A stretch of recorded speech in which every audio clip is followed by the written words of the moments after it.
In today's environment of health issues, communicable diseases, and other health-related topics, it's important to understand some of the potential hazards we all have on a daily basis. These potential hazards exist at work, at home, and everywhere you go, so you need to know how to protect yourself from these hazards. In this program, we'll concentrate on what is called bloodborne pathogens.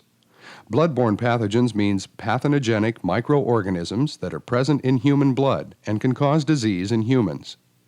These pathogens include, but are not limited to, hepatitis B virus and human immunodeficiency virus, or HIV. It's been in the news for several years, and it's a major problem throughout the world. You may not have heard it called bloodborne pathogens, but you're probably aware of the term HIV or AIDS. HIV is the virus that causes AIDS. Everyone is well aware that AIDS is a deadly disease, and that everyone with AIDS does die. There is no known cure for AIDS. HIV, or the AIDS virus, is a bloodborne pathogen and is transmitted through sexual contact and exposure to infected blood or blood components. The human immunodeficiency virus, or HIV, has been isolated and implicated in transmission only by blood, semen, vaginal secretions, and possibly breast milk. Other potentially infectious materials means other body fluids, such as fluids of the back, heart, pregnancy, lungs, and saliva in dental procedures, and any body fluid that is visibly contaminated with blood, or where it is difficult or impossible to determine body fluid contamination with blood. Basically, to help reduce exposures, all body fluids should be treated as if contaminated with blood. In hospitals and healthcare facilities, all body fluids are treated as if contaminated with blood or blood products. What does this mean to you, the person who is not a healthcare worker, paramedic, or person who normally is not exposed to blood or body fluids containing blood? If you're a person who doesn't share infected needles with others, or who isn't sexually active with more than one partner, why is this information important to you? First of all, you need to understand the hazard so you can reduce exposure to blood or blood products. You've seen it many times. An accident happens and a person begins to bleed, and your first reaction is to help the injured person. In an automobile accident, you may be the first person on the scene and want to assist the injured persons. It's a natural reaction, but it's something that could cost you your life if you don't have the knowledge or information to protect yourself from these potential hazards. Let's say you assist a person who cut his finger and is bleeding. Is the victim infected with HIV? How do you know? Perhaps the infected person doesn't know he's infected with HIV or HBV. The point we're trying to make is that proper protection from bloodborne pathogens can save your life. Obviously, persons working in healthcare have potential occupational exposure to bloodborne pathogens because they work with blood and body fluids that may be contaminated with HIV or other communicable diseases, so they must take precautions to reduce the risks. Needle sticks or puncturing your skin with sharp objects contaminated with blood can cause transmission of these viruses. If you have an opening in your skin and you get contaminated blood in this opening, the virus could be transmitted to you. What's the answer? Stop giving first aid assistance or running away when someone starts to bleed? The answer is to be armed with knowledge and information, then use that knowledge and information to reduce exposures to bloodborne pathogens. Another bloodborne pathogen that is more readily transmitted than HIV and is a very serious disease is hepatitis B, or HBV. It too is transmitted in the same manner as HIV, although there is a cure for HBV. If you work in an area where your job requires you to be exposed to bloodborne pathogens, your employer will make the hepatitis B vaccine available to you, which greatly reduces your chances of getting hepatitis B. For those of you who are not normally exposed to bloodborne pathogens, there may be no need for the vaccine. It depends upon your exposure. If you routinely provide first aid or CPR services, you should be afforded the opportunity of the vaccine. However, it is not mandatory. Hepatitis C is a bloodborne infection caused by an RNA virus, hepatitis C virus, HCV. Hepatitis C is a virus that is passed similarly to hepatitis B. It's passed through blood contact, rarely through sexual contact, although it can be. And people that share needles and people who had blood transfusions before the early 1990s are at great risk for actually having hepatitis C. And it affects the liver by causing usually inflammation of the liver with chronic scarring of the liver. And people who have hepatitis C are at risk for developing cirrhosis after many, many years, usually 20 years after exposure. This virus causes damage to the liver that may result in chronic infection and disease. HCV is unrelated to any of the other known hepatitis viruses, A, B, D, and E, and infection is identified by the detection of antibodies to the virus in the blood. Unlike many other infections, the presence of antibodies in the blood does not signify recovery. Over 85% of infected individuals fail to clear the virus spontaneously and develop chronic infections. Viruses can't be seen by the eye or even under a microscope. It takes an electron microscope to see them. Worldwide, some 170 million people are chronically infected with HCV, with almost 4 million of them in the United States. There are an estimated 3.9 million Americans affected with hepatitis C, of whom 2.7 million have chronic hepatitis C, 75% of which have no idea they're infected and capable of transmitting the disease to others. About 85% of infected adults will develop chronic or long-lasting hepatitis C infections. To put these numbers in perspective, that's more than 3 times those infected with HIV or the virus that causes AIDS. HIV is spread when blood or body fluids from an infected person enter the body of a person who is not infected. The Institute of Medicine classifies hepatitis C as an emerging infectious disease. Hepatitis C is serious for some persons, but not for others. Most persons who get hepatitis C carry the virus for the rest of their lives. Most of these persons have some liver damage, but many do not feel sick from the disease. Some persons with liver damage due to hepatitis C may develop cirrhosis or scarring of the liver and liver failure, which may take many years to develop. We won't talk about sexual transmission or about IV drug users sharing contaminated needles, but we'll focus our attention on everyday people whose jobs do not require exposure to bloodborne pathogens. The transmission of these viruses doesn't occur through casual contact. Many years of experience has shown that if you are aware of the hazard and take precautions, the risk is small. Even healthcare workers who have stuck themselves with contaminated needles, only about 1% become infected with HIV. Healthcare workers are trained in emergency action procedures, as well as personal protective and engineering control measures, so they properly protect themselves from becoming infected. Those of us who do not work in healthcare, or who are not first aid or CPR providers, could be at risk by helping others, or simply not knowing what to do in the event of an emergency. First of all, never handle blood or anything contaminated with blood without personal protection. Generally, that means plastic or latex gloves. Certainly, no one carries latex gloves with them off the job, so the answer is not to get involved with anyone bleeding or handling linen or clothing contaminated with blood unless you have minimum protection, such as latex gloves. If you are the type of person who wants to help in case of an emergency, it would be wise to carry gloves with you in your first aid kit or your automobile. The next step is to wash your hands immediately if you do come in contact with blood, including washing your hands immediately after removing gloves. Wash your hands thoroughly using antibacterial soap. After you have used gloves, they cannot be washed and used again. They must be discarded in proper biohazard bags or containers used specifically for this purpose. In the event you become exposed to a bloodborne pathogen, such as cutting your skin with sharp glass that's contaminated with blood, wash the wound with water and seek emergency medical attention as quickly as possible. Quick medical attention is of utmost importance. Before providing mouth-to-mouth resuscitation, use a device that prevents skin contact and body fluids from entering your mouth from the victim. These devices are readily available on the market. Quite often, when an injury occurs, equipment and other surfaces are splattered with blood. This equipment and other surfaces then become contaminated and must be cleaned and sanitized before reuse. Now, let's take a minute to explain the difference between cleaning and sanitizing. Cleaning is simply using water and soap to clean away the blood from the equipment or surface. It makes the equipment or surfaces clean, but it does not kill potential harmful bacteria and microorganisms. In hospitals and doctors' offices, sterilizing instruments after they've been cleaned is one method of killing microorganisms. However, this may not be practical in most cases outside of medical facilities.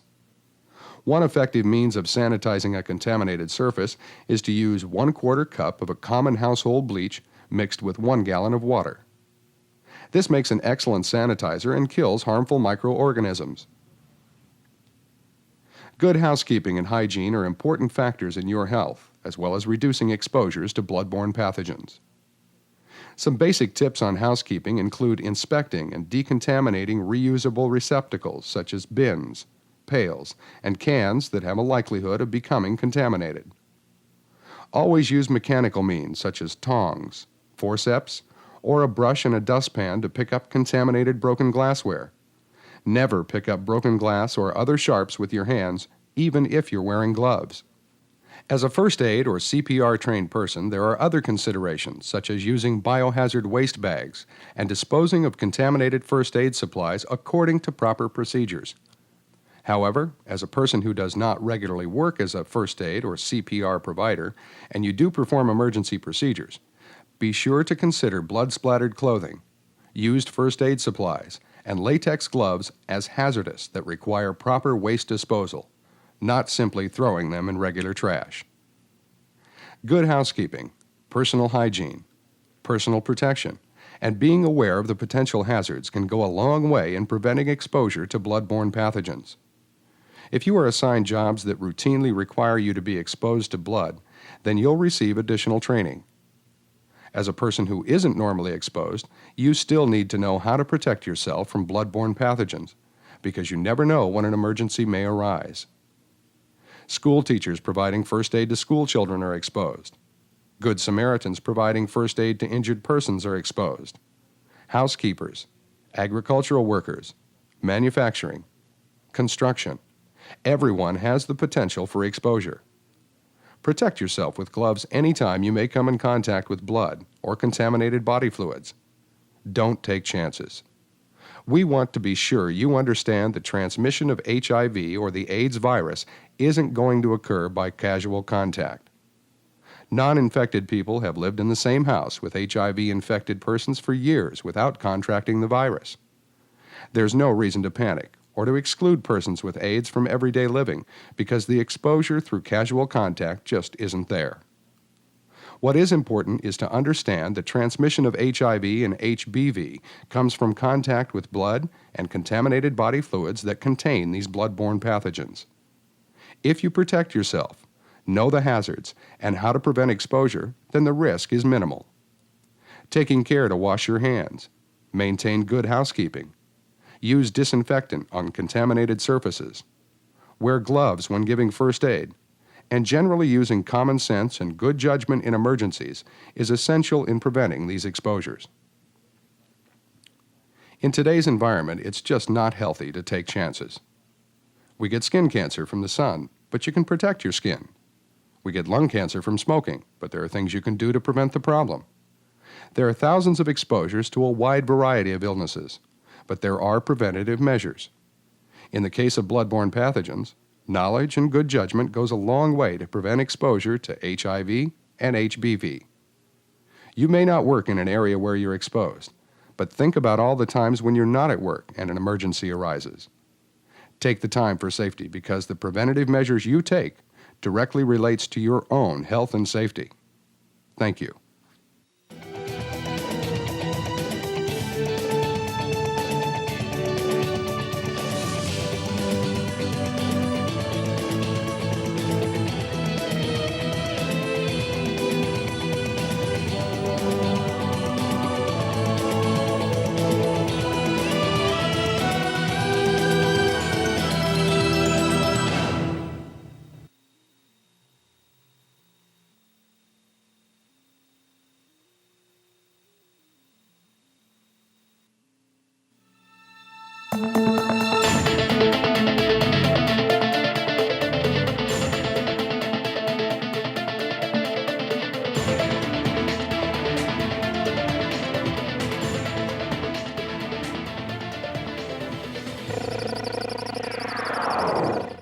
The Bloodborne Pathogen Standard has many requirements and responsibilities that must be provided, such as a comprehensive exposure control program, needle stick injury prevention, personal protective equipment, medical records, record keeping, and much more.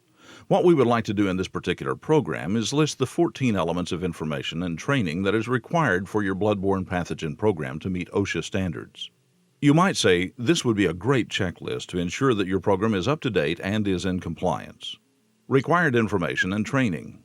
This information is taken directly from OSHA standards relating to bloodborne pathogens, 1910.1030 G2. The first part of required information and training is employers shall ensure that all employees with occupational exposure participate in a training program, which must be provided at no cost to the employee and during working hours. If your job reasonably anticipates you being exposed to blood or other potentially infectious materials, or OPIM, this training would apply to you at the time of initial assignment to tasks where occupational exposures may take place. This means when you are first assigned these tasks, training must be provided. Training must be provided at least annually thereafter. Annual training for all employees shall be provided within 1 year of their previous training. Employers shall provide additional training when changes such as modification of tasks or procedures or institution of new tasks or procedures affect the employee's occupational exposure. The additional training may be limited to addressing the new exposures created.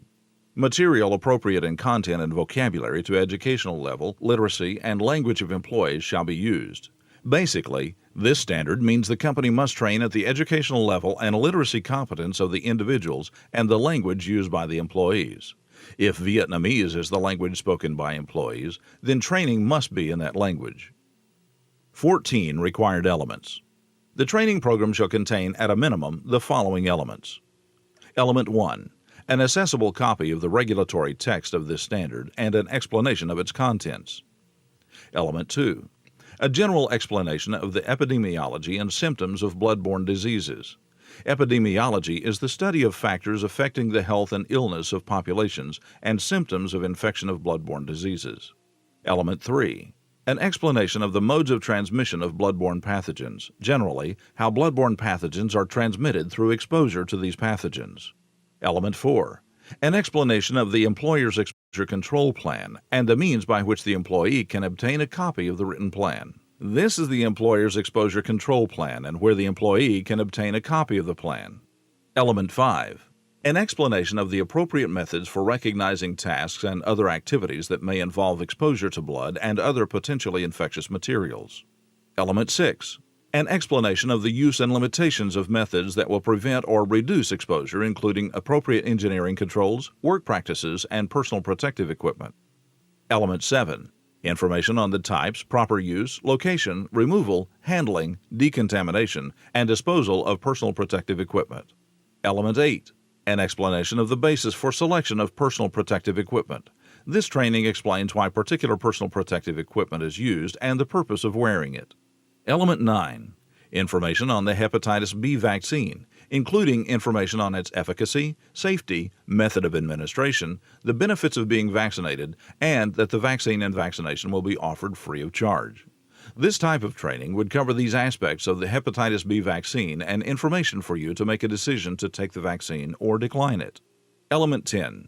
Information on the appropriate actions to take and persons to contact in an emergency involving blood or other potentially infectious materials. This information helps you take proper action in the event you are exposed to blood or OPIM.